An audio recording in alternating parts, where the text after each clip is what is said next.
Assalamualaikum warahmatullahi wabarakatuh. Alhamdulillah rabbil alamin wassalatu wassalamu ala asyrafil anbiya'i wal mursalin sayyidina Muhammad wa ala alihi wa sahbihi ajma'in. Subhanaka la ilma lana illa ma 'allamtana innaka antal alimul hakim. Wala haula wala quwwata illa billahil aliyil azim. Jadi nama diberi Muhammad Hafiz Iskandar bin Muhammad Zurin, merupakan seorang pelajar PPISIP ambilan Jun 2023-2028. Nombor angka giliran 20230923100136 dan nombor kad pengenalan 050326110273. Pada hari ini akan bentangkan sebuah tugasan pentaksiran berterusan, iaitu tugasan 2 persembahan. Pada persembahan ini saya akan menyampaikan sebuah pembentangan yang bertajuk Ketokohan dan Kepimpinan yang ada pada Sayyidina Abu Bakar As-Siddiq radhiyallahu anhu ketika era pemerintahan beliau selaku khalifah pertama zaman Khulafa Ar-Rashidin, yang mana kita tahu Khulafa Ar-Rashidin terdiri daripada 4 orang sahabat Nabi sallallahu alaihi wasallam yang boleh dikatakan sahabat yang besar, golongan yang besar, iaitu Sayyidina Abu Bakar As-Siddiq radhiyallahu anhu, Sayyidina Umar Al-Khattab radhiyallahu anhu, Sayyidina Utsman Ibn Affan radhiyallahu anhu dan Sayyidina Ali karamallahu wajhah ketika itu. Jadi ayuh sama-sama kita susuri ketokohan dan kepimpinan yang ada pada Sayyidina Abu Bakar As-Siddiq radhiyallahu anhu.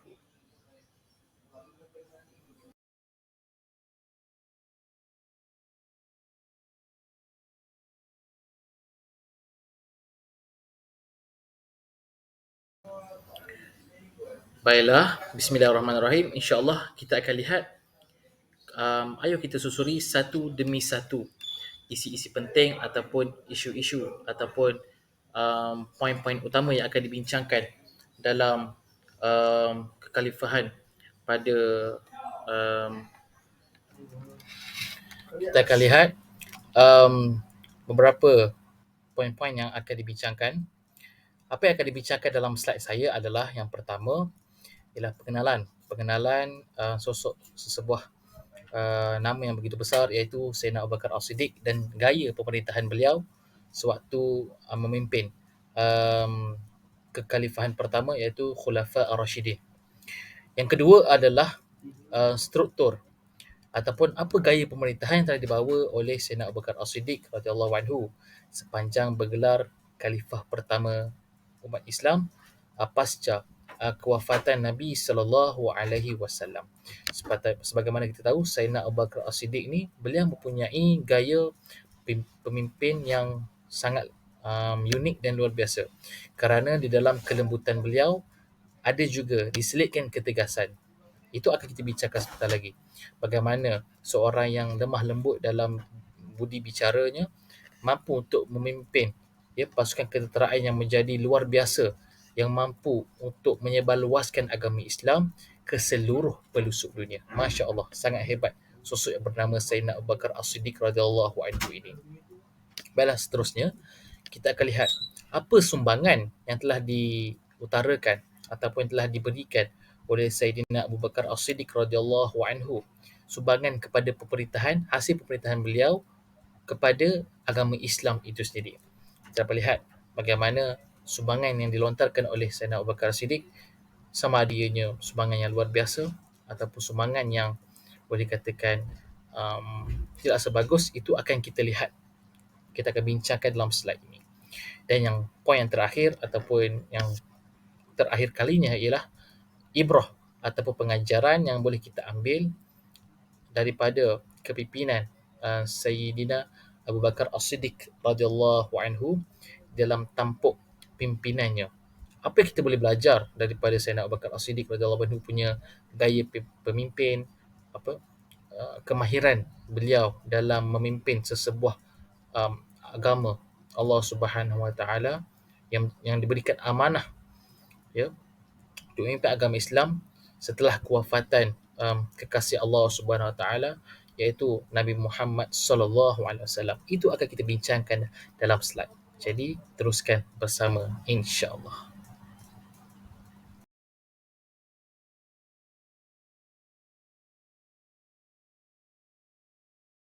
Bila kita akan pergi kepada pengenalan, kita akan menerangkan sedikit awal-awal ataupun sedikitlah biodata sebagai Sayyidina Abu Bakar As-Siddiq sebagai seorang khalifah pertama yang memimpin umat Islam pada zaman Khulafa Ar-Rasyidin.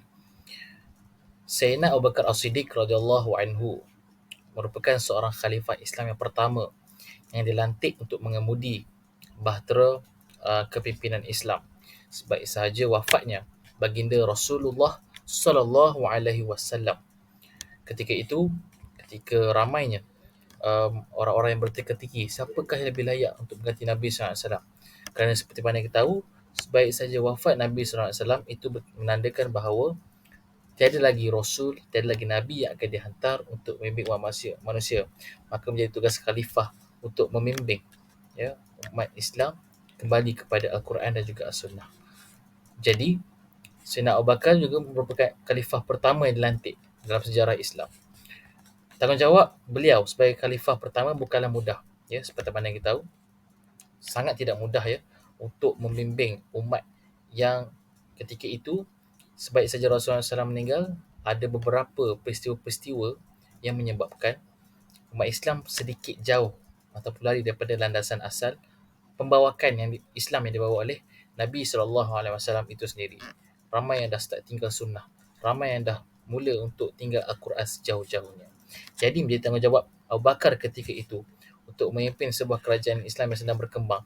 Ketika itu teknologi sedang berkembang pesat, walaupun ketika itu teknologi dianggap belum lagi moden, tetapi dari segi ekonomi, dari segi pembangunan, kita sedang berkembang. Islam sedang berkembang ketika itu.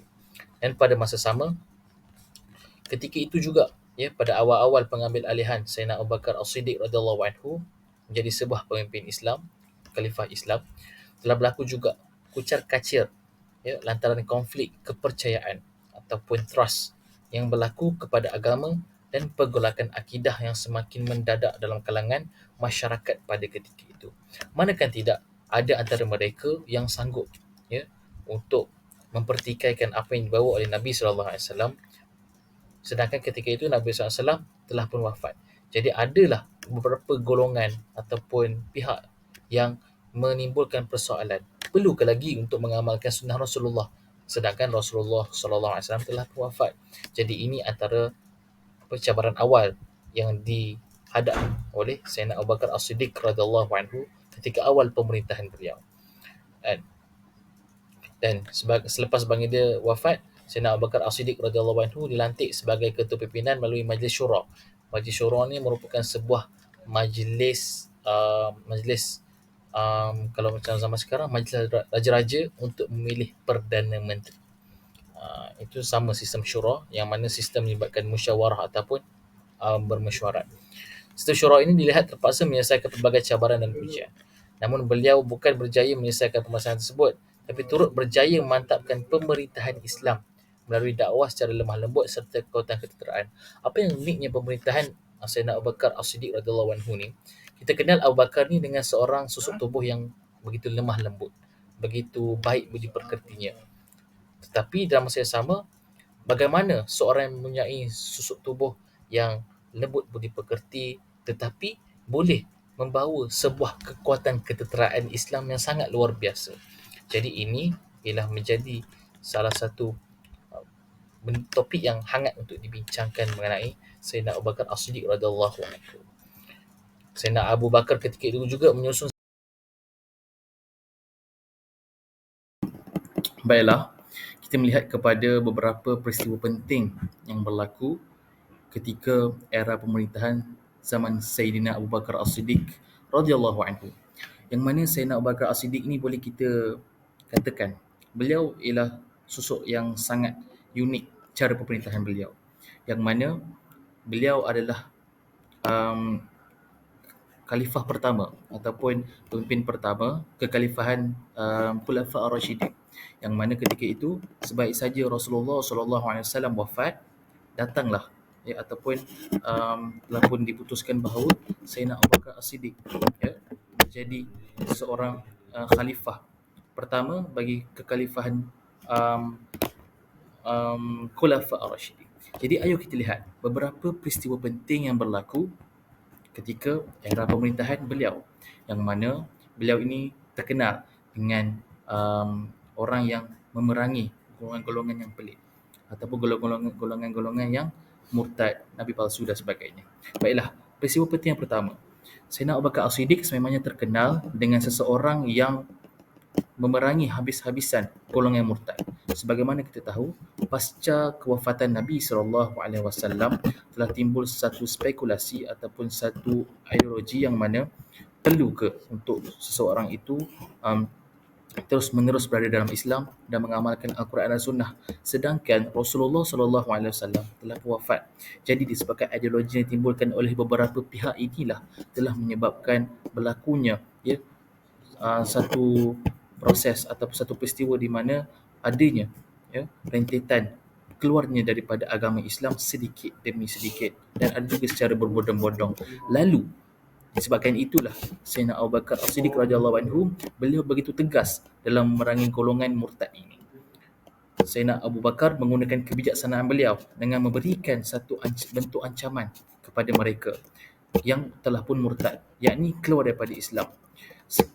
Ancaman yang diberikan adalah sekiranya mereka kembali kepada Islam, kembali kepada syahadah dengan mengucapkan kalimah la ilaha illallah Muhammadur Rasulullah, maka mereka akan selamat daripada azab dunia dan malah azab akhirat.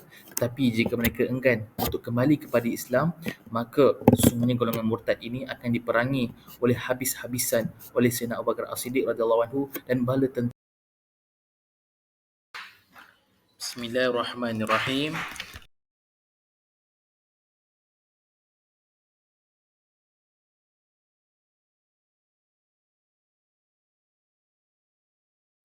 Baiklah, kita akan melihat pula kepada struktur pemerintahan ataupun gaya pemerintahan yang dibawa oleh Sayyidina Abu Bakar As-Siddiq radhiyallahu anhu itu sendiri. Sayyidina Abu Bakar As-Siddiq ni boleh kita ibaratkan seorang yang mempunyai gaya pemerintahan yang unik. Seperti mana kita tahu, Sayyidina Abu Bakar dalam kelembutannya ada juga ketegasan. Begitu juga dengan cara pemerintahan beliau.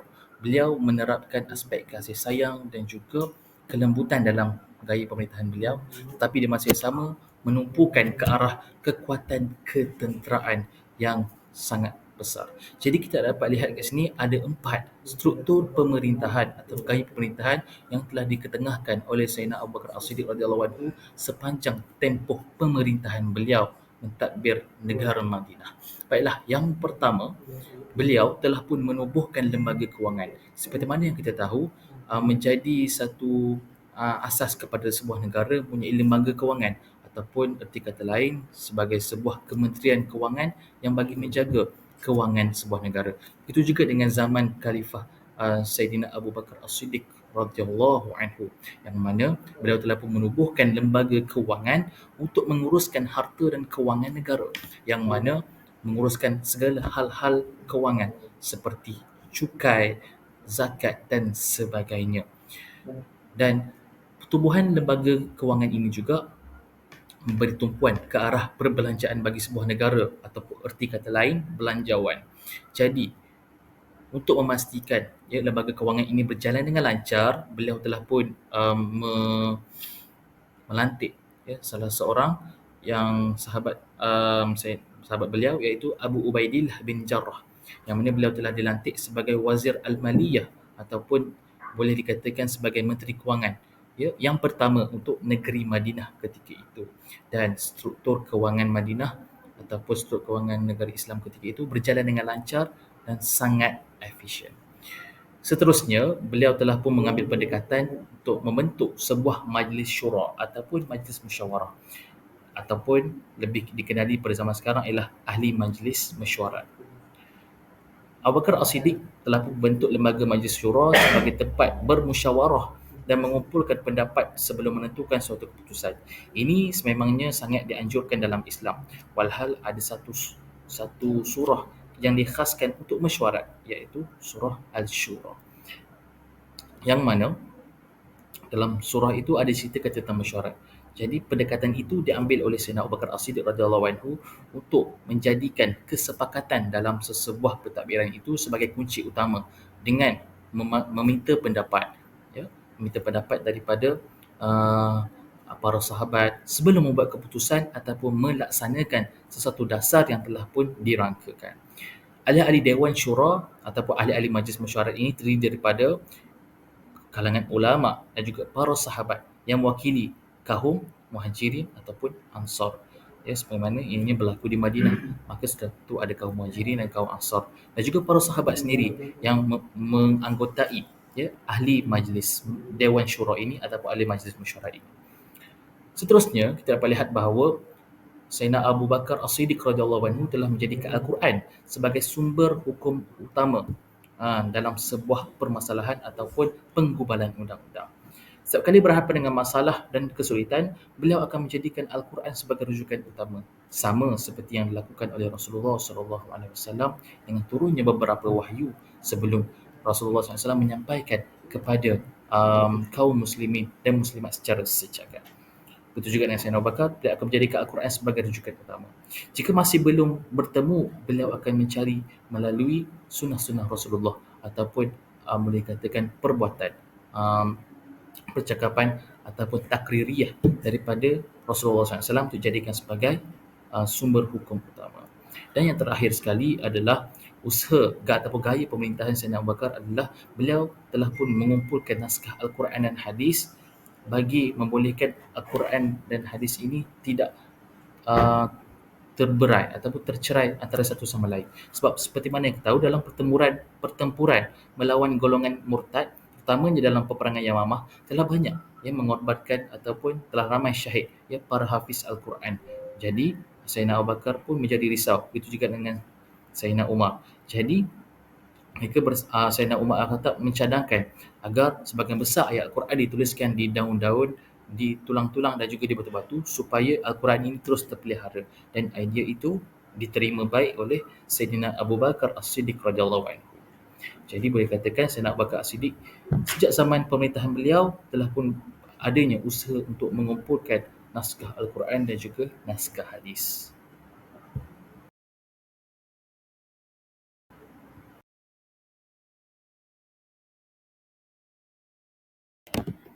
Baiklah, kita akan bergerak kepada sumbangan pemerintahan hasil daripada pemerintahan yang cemerlang daripada Saidina Abu Bakar As-Siddiq radhiyallahu anhu.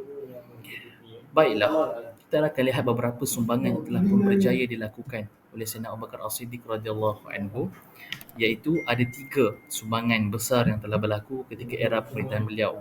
Yang mana yang pertama adalah beliau berjaya, ya, seperti tadi kita lihat usaha beliau, tapi ketika ini kita lihat adakah hasilnya berjaya ataupun tidak. Dan telah pun terbukti berjaya memerangi nabi palsu dan murtad. Seperti yang tadi kita tahu, nabi palsu yang paling terkenal adalah Musailamah Al-Kazzab. Lalu bagi menangani masalah dan mengelak daripada terus menular, ya, isu nabi palsu dan murtad ini, Sayyidina Abu Bakar telah pun melancarkan perang terhadap golongan Ardidah ini. Melancarkan perang supaya apa? Supaya mereka dapat diatasi dengan segera. Antara orang yang mengaku menjadi nabi dan mempunyai ramai pengikut ialah Musailamah Al-Kazzab seperti yang dikatakan tadi, yang akhirnya berjaya ditupaskan oleh Khalid Al-Walid dalam suatu pertempuran. Jadi kalau Khalid Al-Walid ini sangat terkenal dengan ketampanan, sangat terkenal dengan kemahiran beliau dalam berperang, khususnya berkuda dan juga memanah. Jadi tak heranlah, ya, manusia seperti Musailamah Al-Kazzab ni boleh ditupaskan begitu sahaja oleh seorang sahabat yang membantu Sayyidina Abu Bakar As-Siddiq, iaitu Khalid Al-Walid, dalam suatu pertempuran yang tidak menyatakan sumbernya. Jadi Nabi palsu ini telah pun berjaya ditentang habis-habisan oleh Sayyidina Abu Bakar As-Siddiq radhiyallahu anhu ketika itu. Seterusnya adalah kita melihat kepada sumbangan yang kedua, iaitu sumbangan yang mana Sayyidina Abu Bakar As-Siddiq radhiyallahu anhu telah berjaya meneruskan dakwah Islam sehingga tersebar luas ke seluruh dunia. Meskipun Sayyidina Abu Bakar telah berjaya menarik ramai antara teman akrabnya menerima Islam, ya, ketika zaman Rasulullah SAW, seperti Zubair bin Awam, Uthman bin Affan, Sa'ad bin Abi Waqqas, Abdul Rahman bin Auf dan Talhah bin Ubaidah. Dan mereka-mereka ini seperti mana yang kita tahu, pasca kewafatan Rasulullah SAW telah menjadi insan-insan yang hebat. Walhal lantas ada juga ya kalangan mereka ini juga mempunyai ataupun mendapat ya jaminan daripada Nabi SAW untuk masuk ke syurga. Teguran 10 sahabat yang dijamin syurga. Allahu Akbar. Ya, inilah asbab dakwah yang dibawa oleh Sayyidina Abu Bakar As-Siddiq radhiyallahu anhu. Baiklah, itu dari segi dakwah Islam. Dan yang terakhir yang akan dibincangkan dalam sumber sumbangan pemerintahan yang dibawa oleh Sayyidina Abu Bakar As-Siddiq adalah beliau telah pun membuat perluasan kerajaan, yang mana dalam usaha untuk menyebarkan dakwah serta meluaskan kerajaan Islam, Sayyidina Abu Bakar telah pun menghantar pasukan muslimin untuk memerangi Byzantine, iaitu Rom Timur dan Empire Parsi. Sebagaimana kita tahu ketika zaman Rasulullah sallallahu alaihi wasallam, Empire Rom dan juga Parsi ini boleh katakan antara empire terbesar yang ada ketika itu. Jadi Khalid Al-Walid sebagai ketua panglima ketika itu telah berjaya menawan Iraq. Hanya dalam satu kempen ketenteraan pasukan Islam dapat menguasai wilayah Al-Hijrah pada tahun 634 Masihi. Ini membuktikan bahawa Sayyidina Abu Bakar As-Siddiq radhiyallahu anhu sangat jujur, sangat ikhlas demi menyebarkan agama Islam. Dan akhirnya ketika itu dapat menguasai wilayah Al-Hira pada tahun 634 Masihi. Inilah dia asbab kehebatan seseorang pemimpin yang betul-betul ikhlas berjuang demi Islam. Jadi bila tumpasnya Empire Parsi dan Rom ini, maka habislah ya tamadun barat ataupun tamadun barat dunia ketika itu, dan akhirnya Islam mula tersebar luas sehingga berjaya menguasai 2/3 dunia di muka bumi.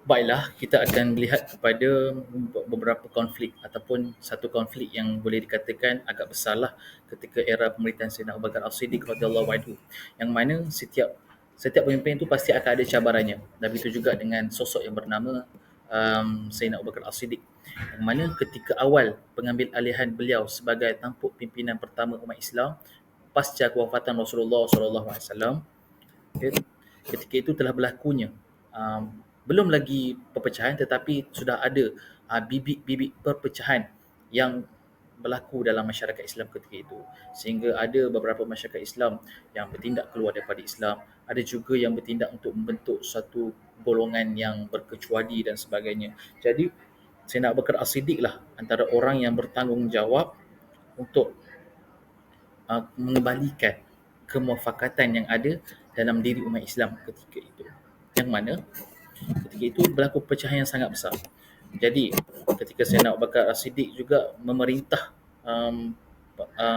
khalifah pertama umat Islam ketika itu, juga menerima tempiasan ataupun terkena tempiaslah dek perpecahan yang telah pun berlaku. Jadi ingin kita highlight kat sini macam mana kebijakan Sayyidina Abu Bakar As-Siddiq radhiyallahu anhu yang begitu cemerlang mengembalikan keharmonian dan juga perpaduan dalam masyarakat Islam ketika itu, sehingga akhirnya telah pun kembali masyarakat Islam bersatu padu di bawah satu payung agama, iaitu satu agama la ilaha illallah Muhammadur Rasulullah.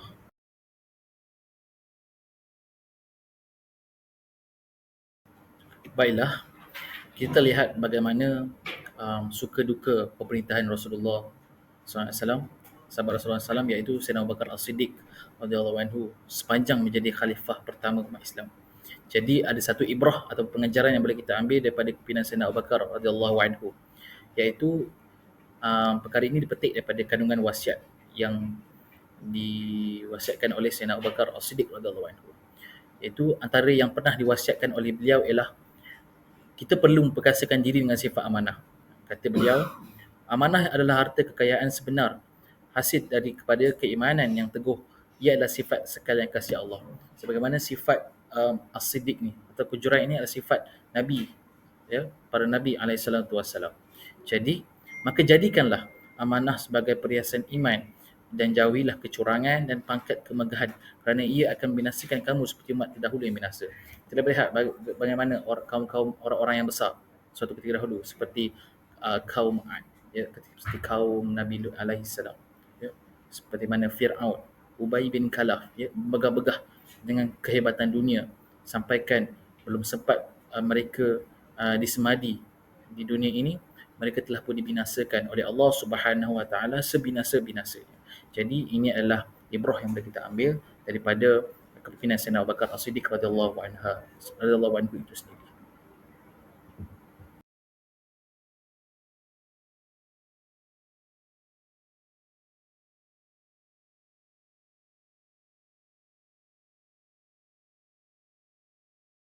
Sekian saja persembahan pentaksiran berterusan tugasan dua saya pada kali ini. Segala yang baik datang daripada Allah, segala yang buruk datang daripada Allah SWT, namun disandarkan atas kelemahan diri saya sendiri. Apa yang baik boleh kita ambil iktibar sama-sama, apa yang buruk itu sama-sama kita jadikan tauladan dan juga pedoman bersama, insya-Allah. Sekian, Assalamualaikum warahmatullahi wabarakatuh.